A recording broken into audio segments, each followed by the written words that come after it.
Hello everyone, आप सबका मेरे यूट्यूब चैनल पे स्वागत है। ठीक है, तो लास्ट लेक्चर में हमने स्टडी किया था जो मेटल की फिजिकल प्रॉपर्टी और नॉन मेटल की फिजिकल प्रॉपर्टी को हमने डिस्कस किया था। But today we discuss about the chemical property of the metal.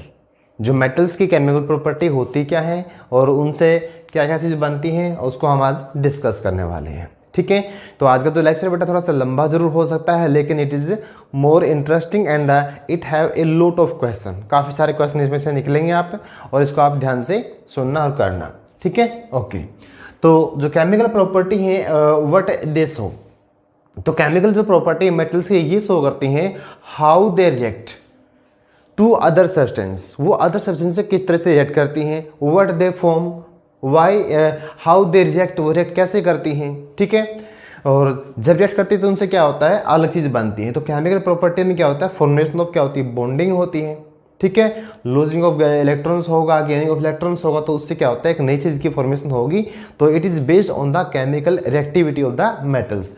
जो मेटल जितना रिएक्टिव होगी वो उतना ही क्या करेगी, अपना जो केमिकल नेचर को जल्दी क्या करेगी, वो शो करेगी। लेस रिएक्टिव क्या करेगी, मतलब बहुत कम मात्रा में रिएक्शन को शो करती है।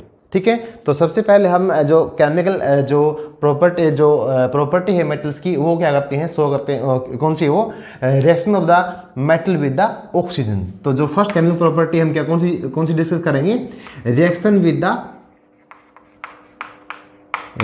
With the oxygen.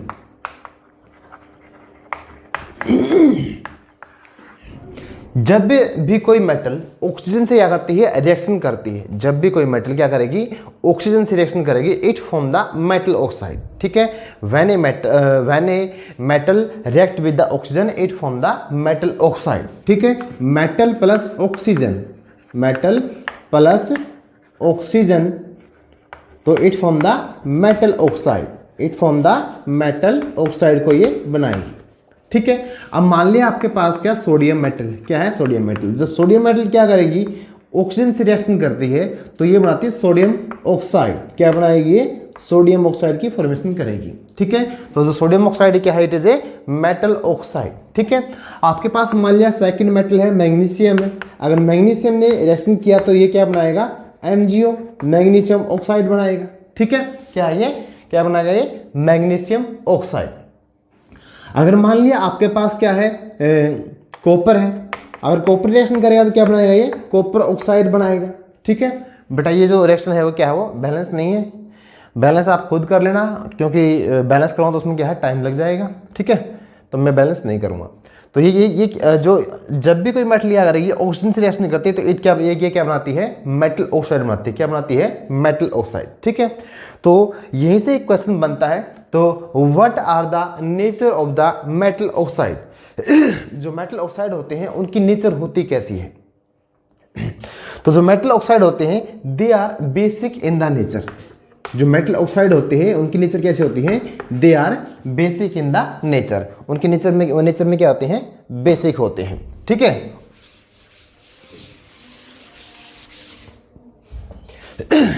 अब इसको इनकी बेसिक नेचर को शो करने के लिए हम क्या करते हैं, इन मेटल ऑक्साइड की अगर आप क्या करोगे, वाटर से रिएक्शन करेंगे, तो वो दे फॉर्म द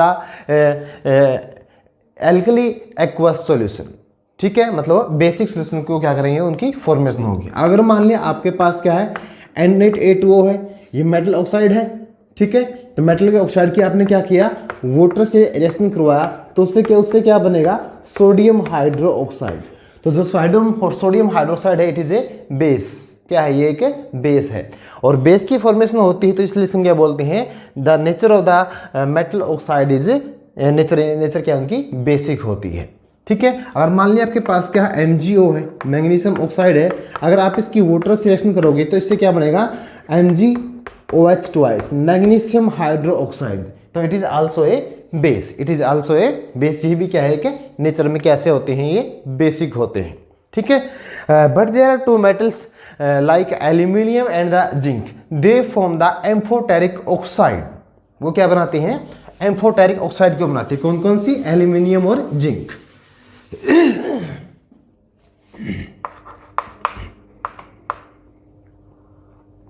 आपके पास क्या एल्यूमिनियम है, अगर आपने एल्यूमिनियम की क्या करवाया, रिएक्शन करवाया किससे, ऑक्सीजन से, इससे बनेगा aluminium oxide Al2O3, aluminium oxide. ठीक है, और देखिए एक सेकंड हमारी मेटल होती है, हमारी Zn होती है, अगर आप इसकी रिएक्शन करवाओगे उससे बनेगा ZnO।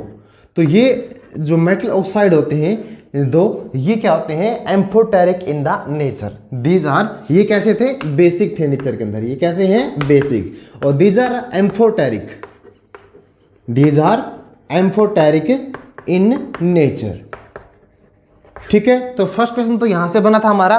तो what are the nature of the metal oxide की नेचर कैसी होती है, वो हमने देखा बेसिक होती है। ठीक है, सेकंड क्या होता है, what are the amphoteric oxide, जो एम्फोटेरिक ऑक्साइड है वो क्या होते हैं। ठीक है, एम्फो का मतलब होता है बोथ।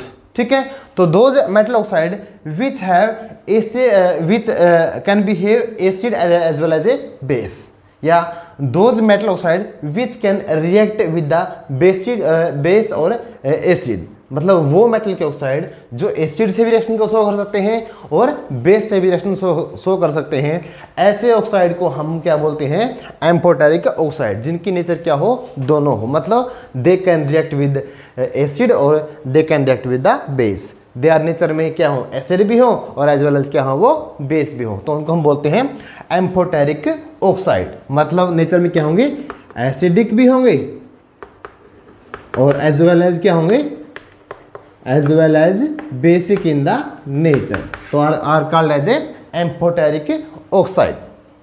ठीक है, अब मान लिया आपके पास क्या है, Al2O3 है, अगर आप इसको क्या करते हो, रिएक्शन करवाते हो किससे, किसी भी एक एसिड से, ठीक है, तो उससे क्या होता है, तो ये रिएक्शन करता है किससे, एसिड से भी कर सकता है और बेस से भी। अगर आपने मान लिया HCl एसिड आपके पास है, Al2O3 और HCl, तो उससे क्या बनता है, AlCl3 और प्लस क्या बन जाएगा, वाटर बनेगा, क्या बनेगा इसके अंदर, वाटर की फॉर्मेशन होगी। ठीक है, तो ये जो ऑक्साइड है मेटल्स का, it can react with the acids और it also react with the base. मान लिया आपके पास Al2O3 है, अगर आप इसकी रिएक्शन करवाते हो किसी भी बेस से, जो बेस आपने यहाँ से बनाया था ना, आपने इसकी क्या किया था, वाटर के साथ रिएक्शन किया था ना, तो उससे आपके पास क्या बना था, NaOH बना था ना। अब ये क्या है, आपके पास बेस है ना, तो अगर इस बेस की आप इस मेटल ऑक्साइड से रिएक्शन करते हो तो उससे क्या बनता है,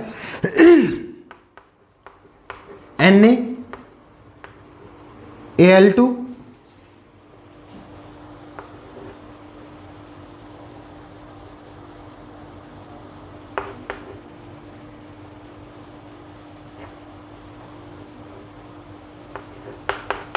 plus H2O, NaAl2O plus H2O।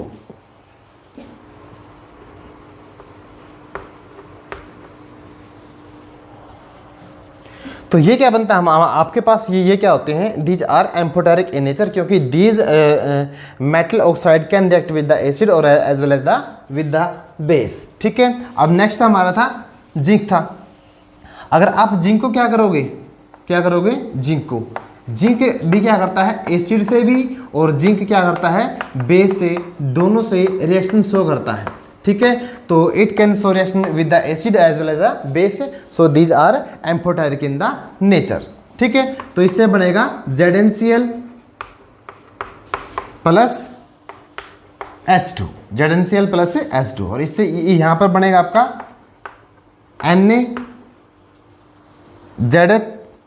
ZnO plus H2 plus H2। ठीक है, Na2ZnO प्लस H2। ठीक है, तो दीज जो ऑक्साइड हैं, these can react with the acid as well as the base. ठीक है, तो यहाँ पर आपके क्या है, दो क्वेश्चन अराइज हुए हैं। तो what are the nature of the oxide of the metal, these are nature में क्या होते हैं, बेसिकली बेसिक होते हैं, और जो ये दो मेटल ऑक्साइड है, एल्यूमिनियम ऑक्साइड और zinc oxide, these are amphoteric in the nature, ये नेचर में कैसे होते हैं, एम्फोटेरिक होते हैं। ठीक है, this is the first property.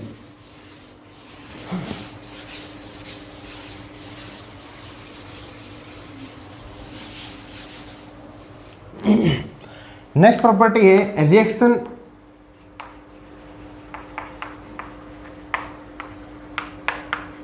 Reaction with the water, reaction with the water, जो वाटर के साथ क्या करना है, रिएक्शन को शो करना है। कब भाई कोई भी जो मेटल है वो वाटर से किस प्रकार से क्या करती है, रिएक्शन करती है। तो जो वाटर है जब ये आयनाइज होता है तो it form A OH negative और H पॉजिटिव आयन क्या करता है, जब ये आयनाइज होगा तो ये बनाता है H पॉजिटिव आयन और OH नेगेटिव आयन, मतलब ठीक है। तो जो वाटर है it is also amphoteric in nature, it can act as a acid और as well as a base की तरह ये बिहेव कर सकता है, ठीक है। अब जब भी कोई क्या करती है metal react with the water, जब ये वाटर से क्या करेगी, रिएक्ट करेगी, it form the metal hydroxide and the end evolve the hydrogen gas, and evolve the hydrogen gas. अब मान लिया आपके पास क्या सोडियम है, अब ये क्या करेगी, वाटर से रिएक्शन करेगी, तो इससे क्या बनेगा, सोडियम हाइड्रोक्साइड, और उससे क्या होगा, हाइड्रोजन गैस क्या हो जाएगी, इवॉल्व हो जाएगी, क्या हो जाएगी, हाइड्रोजन गैस क्या होगी, इसमें से बाहर निकल जाएगी, ठीक है। और मान लिया आपके पास क्या है, मैग्नीशियम है, मैग्नीशियम ने किससे किया, वाटर से रिएक्शन किया, तो it form the magnesium hydroxide, और प्लस क्या हो जाएगा, H2 गैस क्या होगी, बाहर रिलीज होगी, ठीक है। तो there are some metal which can react with the cold water, और there are some metal which react with the hot water, but there are some which can not react with the hot water और not with the cold water.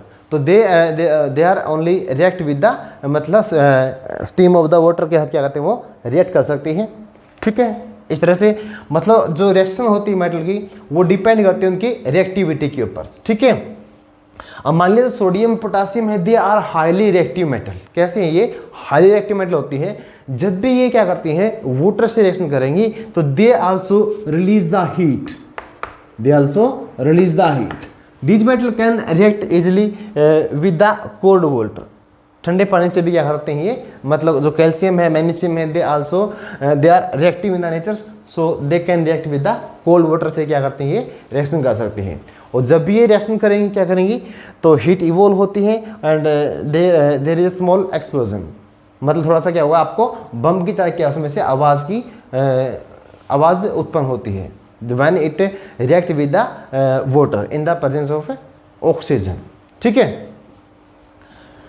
तो जो जब भी क्या होगा, मैंने आपको ये बताया था कि कुछ मेटल है वो कोल्ड वाटर से भी रिएक्शन करते हैं, कुछ क्या करते हैं हॉट वाटर से भी, ठीक है।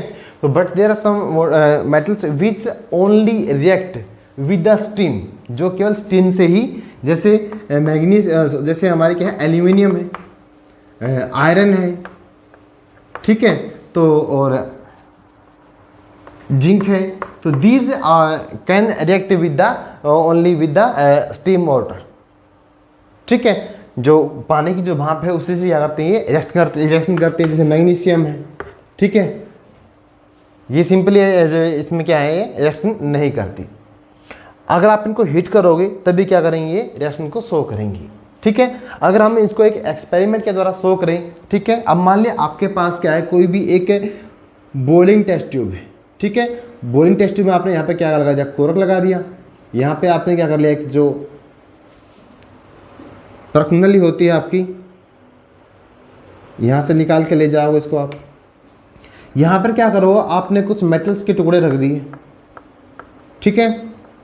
क्या रख दिए, ये मेटल्स। मान लिया आपके पास क्या, कोई भी मेटल्स मान लिया आपने, मान लिया आपके पास क्या है, एल्यूमिनियम मेटल है, कौन सी है, एल्यूमिनियम, ठीक है। और यहाँ पे क्या है,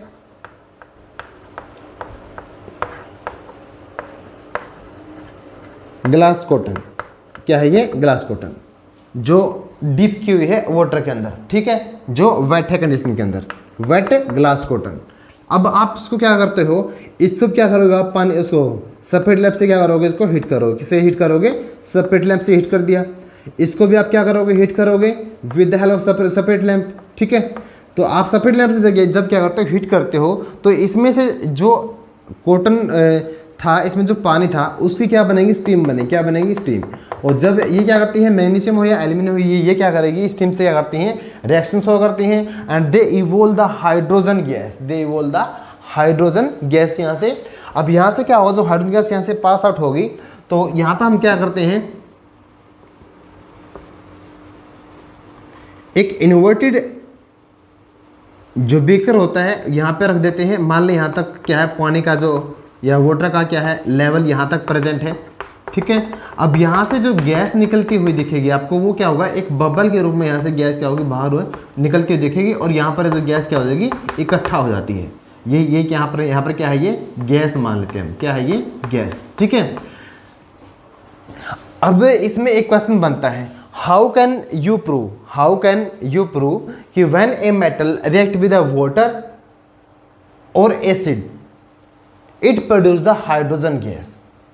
आपको एक एक्सपेरिमेंट के द्वारा बताना है कि जब भी कोई क्या करते हैं, कोई भी मेटल पानी से या एसिड से रिएक्शन करती है, ये नेक्स्ट क्वेश्चन बन गया यहाँ पे, how can you prove with an activity when a metal react with the water या स्टीम और acid it produce the hydrogen gas. ये हाइड्रोजन गैस को कैसे प्रोड्यूस करती है, तो आप इसको एक्सपेरिमेंट के द्वारा रिप्रेजेंट कर सकते हो, ठीक है। अब मान लें क्या है, ये हाइड्रोजन गैस यहाँ पे क्या हो गई इकट्ठा हो रही, कहाँ पे इकट्ठा हो गई, यहाँ पे इकट्ठा हो गई, ठीक है। ये जा रही है यहाँ से, ठीक है। अब यहाँ पे जब इकट्ठा होगी आप क्या करोगे, जैसे ही बीकर को ऊपर उठाओगे तो यहाँ पर एक मैच स्टिक जो माचिस की तीली यहाँ पर अगर आप जलाओगे ना, तो यहाँ पर क्या होता है, एक पॉप साउंड उत्पन्न होती है। क्या होती है, पॉप साउंड, जैसे बम के होता है फटाक, ऐसे आवाज़ निकलेगी। अगर पॉप साउंड के साथ क्या होती है, जो हाइड्रोजन गैस क्या होती है, पॉप साउंड करती है, पॉप साउंड के साथ क्या करती है, वो बर्निंग करती है, जलती है। किसके साथ जलती है, वो पॉप साउंड के साथ।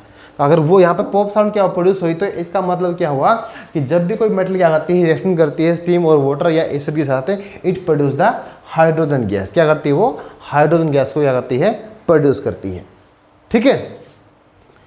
तो नेक्स्ट केमिकल प्रॉपर्टी है हमारी रिएक्शन विद द एसिड। क्या है, reaction with the acid, reaction with the acid. अब जब भी कोई क्या करती है, when a metal react with the acid it evolve the hydrogen gas, ठीक है। ये वो क्या करती है, हाइड्रोजन गैस को इवोल्व करती है, ठीक है। लेकिन सभी जो मेटल क्या करती हैं, सभी मेटल HNO3 के साथ क्या करती है, हाइड्रोजन गैस को इवोल्व नहीं करती। बाकी जो हमारे क्या होते हैं डाइल्यूट एसिड होंगे, उनके साथ क्या करती है वो, they can displace the hydrogen gas को वो डिस्प्लेस कर सकते हैं। अब यहाँ पे आपके पास क्या है, मेटल है, कोई भी क्या है, मेटल प्लस आपके पास क्या है, एसिड है। यहाँ पे क्या बनेगा आपका, metal salt, metal salt plus क्या हो जाएगा, हाइड्रोजन गैस क्या हो जाएगी, रिलीज हो जाएगी, ठीक है। अब मान लिया आपके पास क्या सोडियम मेटल है और आपके पास क्या है, डाइल्यूट क्या है, HCl है। क्या है, डाइल्यूट HCl, ठीक है। यहाँ पे आप DIL लिख दोगे, ठीक है, ब्रैकेट के अंदर।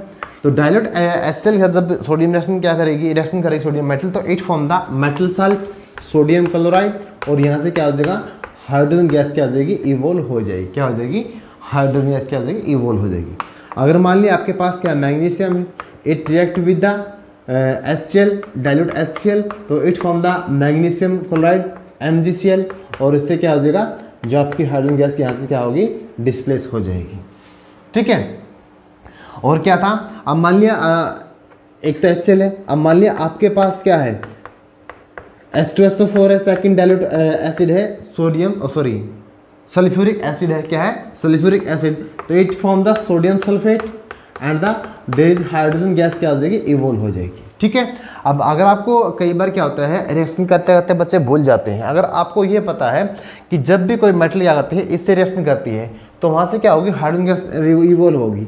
अगर आपने यहाँ से क्या किया, देखो H2 को अलग लिख दिया, तो यहाँ पे बचा क्या, Na और SO4, क्योंकि जो मेटल है उसको हम पहले लिखते हैं, जो नॉन मेटल सब्सटेंस होते हैं उसको क्या करते हैं, बाद में लिखते हैं, ठीक है। तो यहाँ पे हम क्या करेंगे, सोडियम प्लस SO4 को लिख यहाँ पे मिला के लिख देंगे। उसी तरह से इसमें क्या है, Na प्लस HCl था ना, तो इसमें से आपको ये पता कि हाइड्रोजन गैस रिलीज होगी, तो हाइड्रोजन गैस कहाँ से रिलीज होगी, तो आप क्या करोगे, यहाँ से यहाँ करोगे, H को अलग कर दोगे ना, जो बच गया उसको आप क्या करोगे, मिला के लिख दोगे। तो इससे आपकी रिएक्शन भी क्या है, जल्दी मतलब आपको पकड़ में आएगी, आपको आप भूलोगे नहीं, और आपको दिमाग के अंदर भी रहेंगी, ठीक है। आप बस ये याद रखो कि जब भी कोई मेटल आती है डाइल्यूट एसिड के साथ रिएक्शन करती है, तो यहाँ से हाइड्रोजन गैस क्या होगी, इवोल्व होगी। आपने H को अलग कर दिया, जो चीज़ बच जाएगी वो क्या बन जाएगा, उससे मेटल सोल्ट बन जाएगा, ठीक है। तो जो सभी मेटल मैं आपको बोल रहा था कि सभी मेटल क्या करती हैं, सभी एसिड के साथ क्या करती हैं, हाइड्रोजन गैस को इवोल्व नहीं होती। क्यों नहीं होती, अब मान लें क्या आपके पास क्या HNO3, क्या है HNO3, ठीक है। तो जो HNO3 क्या कर है, ये HNO3 हमारा क्या होता है, ये एक एसिड है, तो it work as a strong oxidising agent, it work as a strong oxidising agent, strong oxidising agent की तरह क्या करता, काम करता है। जब भी कोई मेटल इससे क्या करेगी, रिएक्शन करेगी, उसको क्या करेगा, हाइड्रोजन को क्या कर देगा, रिड्यूस कर देगा, उसके अंदर ऑक्सीजन मिला के अगर उसको रिड्यूस कर देगा, ऑक्सीडाइज कर देगा, ठीक है। अब मान लिया आपके पास क्या है, सोडियम, क्या है, सोडियम, और प्लस क्या आपके पास HNO3 है, ठीक है। अब जैसे क्या होगा, यहाँ से हाइड्रोजन इवोल्व होगी, क्या होगी, यहाँ से हाइड्रोजन इवोल्व होगी, तो हाइड्रोजन के इवोल्व होते ही ये क्या करेगा, उस हाइड्रोजन से क्या करेगा, हाइड्रोजन अंदर क्या करेगा, ऑक्सीजन को मिला दिया, क्यों मिला दिया, क्योंकि इट इज क्या है, स्ट्रॉन्ग ऑक्सीडाइजिंग एजेंट है, और स्ट्रॉन्ग ऑक्सीडाइजिंग एजेंट होने के कारण ये हाइड्रोजन क्या करता है, रिड्यूस कर देता है, हाइड्रोजन क्या करेगा, रिड्यूस कर देगा। अब क्या बनेगा इससे, Na2 NO3 प्लस H2O। तो यहाँ पर क्या होना था, जो हाइड्रोजन गैस इवोल्व हो रही थी वो ना हो कि यहाँ पे क्या होती है, वाटर की फॉर्मेशन हो जाती है। क्यों होती है, क्योंकि जो हमारा जो नाइट्रिक एसिड है, it is a strong oxidising agent, ठीक है। तो there are only 2 metal, 2 metal ऐसी है, मैग्नीशियम और मैंगनीज, मैग्नीशियम और manganese, they can react with the HNO3 and can evolve hydrogen gas, वो हाइड्रोजन गैस को इवोल्व कर सकती है, मैग्नीशियम और मैंगनीज, ठीक है। अगर मैग्नीशियम को आप रिएक्शन करवाते हो डाइल्यूट HNO3 के साथ, किसके साथ, डाइल्यूट HNO3 के साथ, तो ये क्या करेगी, इसके साथ क्या करती है, हाइड्रोजन गैस को इवोल्व कर सकती है। केवल 2 ही मेटल हैं जो डाइल्यूट HNO3 के साथ मिलकर हाइड्रोजन गैस को इवोल्व करती हैं, बाकी जो मेटल क्या करती हैं, इसमें से हाइड्रोजन गैस को इवोल्व नहीं कर सकती, ठीक है। यहाँ से क्या हो जाएगा, हाइड्रोजन गैस क्या हो जाएगी, इवोल्व हो जाएगी, और बच जाएगा हमारा magnesium nitrate MgNO2, sorry MgNO3, magnesium nitrate, और इसमें से क्या हो जाएगा, हाइड्रोजन गैस क्या हो जाएगी, बाहर इवोल्व हो जाएगी, ठीक है। सभी मेटल के साथ क्या करता है HNO3, जो क्या करता है, हाइड्रोजन गैस को इवोल्व नहीं करता, केवल 2 ही मेटल है, मैग्नीशियम और मैंगनीज, जो इसमें से हाइड्रोजन गैस को इवोल्व कर सकती हैं, ठीक है। अब एक मिक्सचर होता है HNO3 का और HCl का, ठीक है, जिसको हम बोलते हैं एक्वा रिजिया। ये भी एक अलग क्वेश्चन है, क्या होता है एक्वा रिजिया। तो एक्वा रिजिया ये क्या होता है, it is A freshly prepared mixture, freshly prepared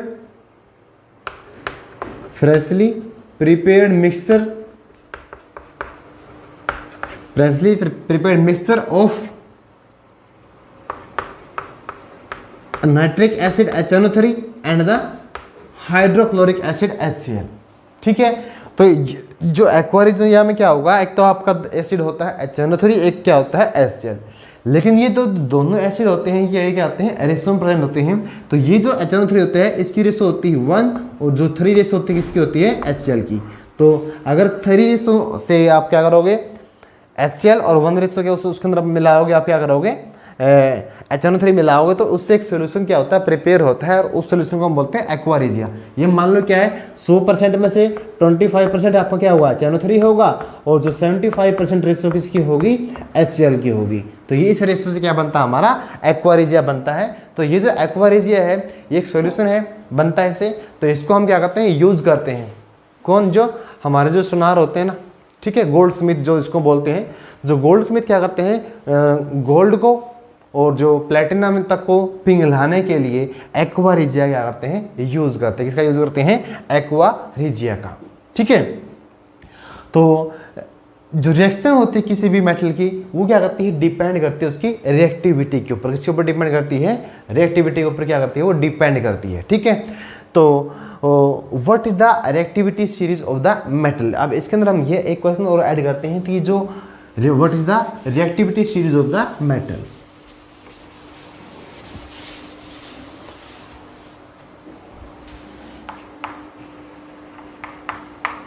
next question बन जाएगा इसके अंदर से ही, reactivity series of metals.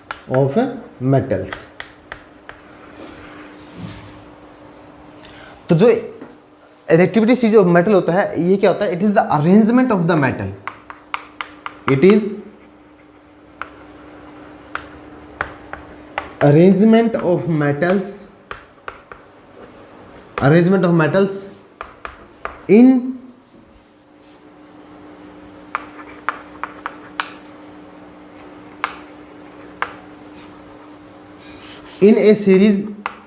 a series according to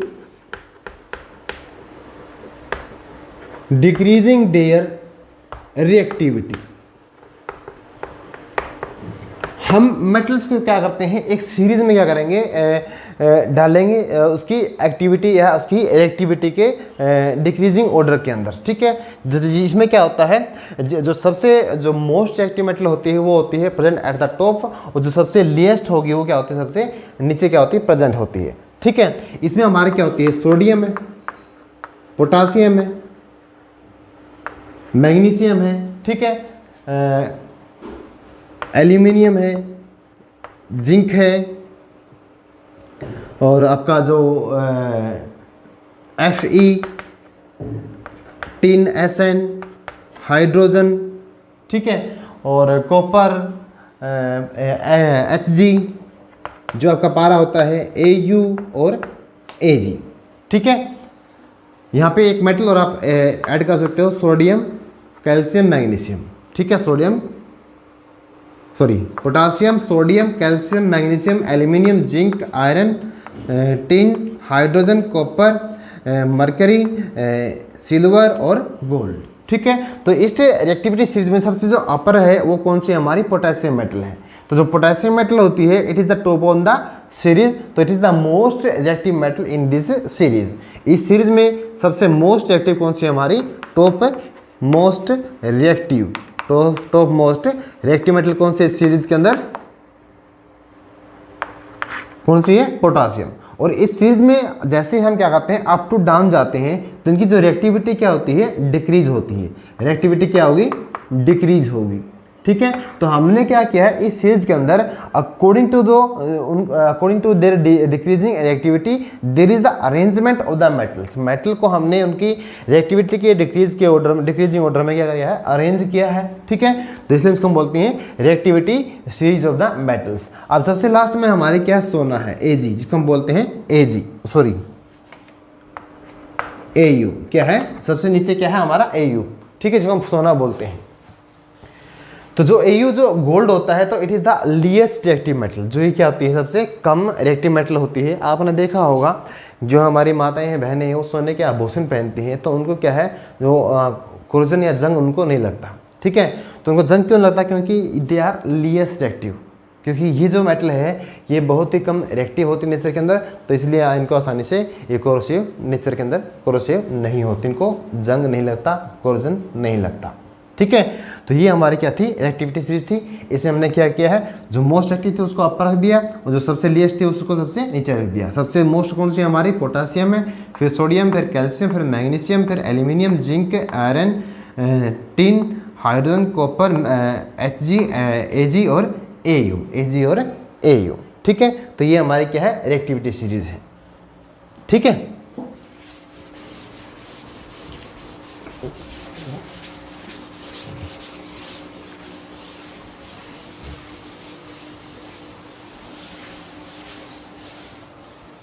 तो नेक्स्ट आता है हमारा रिएक्शन विद द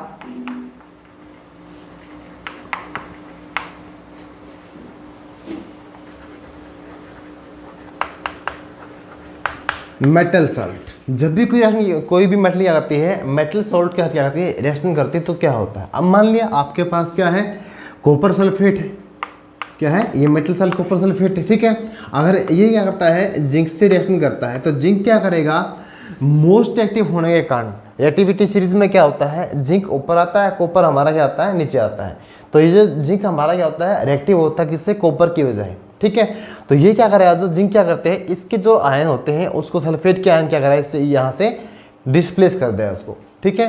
तो ये हमारी एक तरह से क्या है, डिस्प्लेसमेंट रिएक्शन है। तो यहाँ पे क्या हो जाएगा, ZnFO plus Cu, zinc sulphate plus क्या हो जाएगा, कॉपर क्या हो जाएगा, उससे अलग हो जाएगा, डिस्प्लेस कर दिया जाएगा, किसके द्वारा, जिंक के द्वारा। जिंक क्यों करेगा, क्योंकि जिंक क्या है, मोस्ट रिएक्टिव मेटल है, किससे, कॉपर की बजाय, कॉपर की बजाय जिंक क्या है, रिएक्टिव है, तो इसलिए it displace the ion of sulphate ion of the copper from it. अब मान लिया आपके पास क्या कॉपर नहीं, मान लिया आयरन है, ठीक है, आपके पास क्या आयरन है, तो आयरन भी क्या है, रिएक्टिव है, तो it can also displace the sulphate ion from the copper, copper में से सल्फेट के आयन को डिस्प्लेस कर देगी, तो उससे बनेगा हमारा FeSO4 बनेगा, कॉपर उससे क्या हो जाएगा, अलग हो जाएगा, ठीक है। तो जो ये reaction with the metal salt होती है, इसमें क्या होती है, जो मोस्ट एक्टिव मेटल क्या करेगी, it displace the ion of the less reactive metals के आयन को क्या करती है, वो डिस्प्लेस कर देती है, ठीक है। नेक्स्ट हमारा reaction with the chlorine, reaction with the chlorine, ठीक है। तो जब भी क्या है, कोई मेटल क्या करती है, क्लोरीन के साथ रिएक्शन करती है, when a metal react with the chlorine it form the metal chloride, क्या बनाती है, वो मेटल क्लोराइड की फॉर्मेशन करेगी, ठीक है। अब मान लिया आपके पास सोडियम है, अगर इसने क्लोरीन से क्या किया, रिएक्शन किया, तो ये क्या बनाएगा, मेटल क्लोराइड NaCl, ठीक है। मान लिया आपके पास क्या है, Mg है, अगर ये क्लोरीन से रिएक्शन करेगा, ये बनाएगा MgCl2 मैग्नीशियम क्लोराइड, ठीक है। तो जो मेटल क्लोराइड्स होते हैं, these are ionic in the nature, ये नेचर में कैसे होते हैं, आयनिक होते हैं। अब ये बनते कैसे हैं, देखिए सोडियम जो मेटल है, ये हमारे पास क्या नॉन मेटल है, ये मेटल और नॉन मेटल की क्या होती है, रिएक्शन होती है। तो मेटल्स क्या होती है नेचर में, इलेक्ट्रोपॉजिटिव होती है, क्या होती है, ये क्या होती है, इलेक्ट्रोनेगेटिव होती है। अब सोडियम का अगर हम देखें, तो जो सोडियम का क्या होता है, इलेक्ट्रॉनिक कॉन्फिगरेशन कितना होता है, सॉरी एटॉमिक नंबर कितना होता है, 11 होता है, तो इसका जो कॉन्फ़िगरेशन क्या हुआ, 281 हो जाएगा। अब सोडियम क्या करेगा, अपने आउटर मोस्ट सेल में क्या करेगा, एक इलेक्ट्रॉन को लॉस करता है। जो क्लोरीन होता है, इसका कितना होता है, एटॉमिक नंबर कितना होता है, 17 होता है, 17 होता है, अगर इसका कॉन्फ़िगरेशन क्या होगा, 287 हो जाएगा। अब ये देखो, इसके आउटर मोस्ट सेल में कितना होता है, 1 इलेक्ट्रॉन होता है, और इसके आउटर मोस्ट सेल में कितने इलेक्ट्रॉन है, 7 है।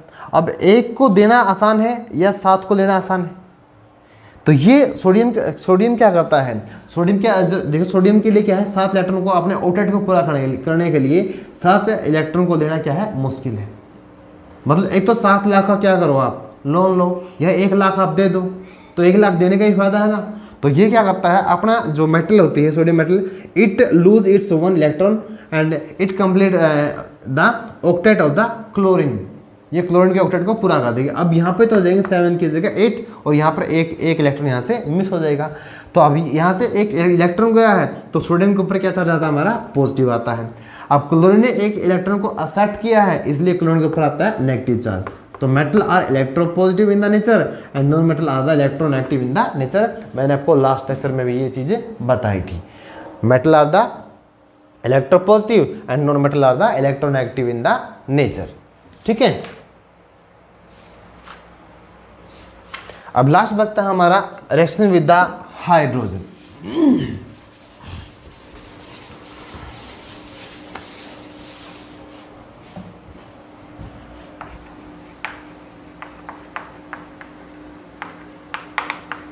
Reaction with the hydrogen,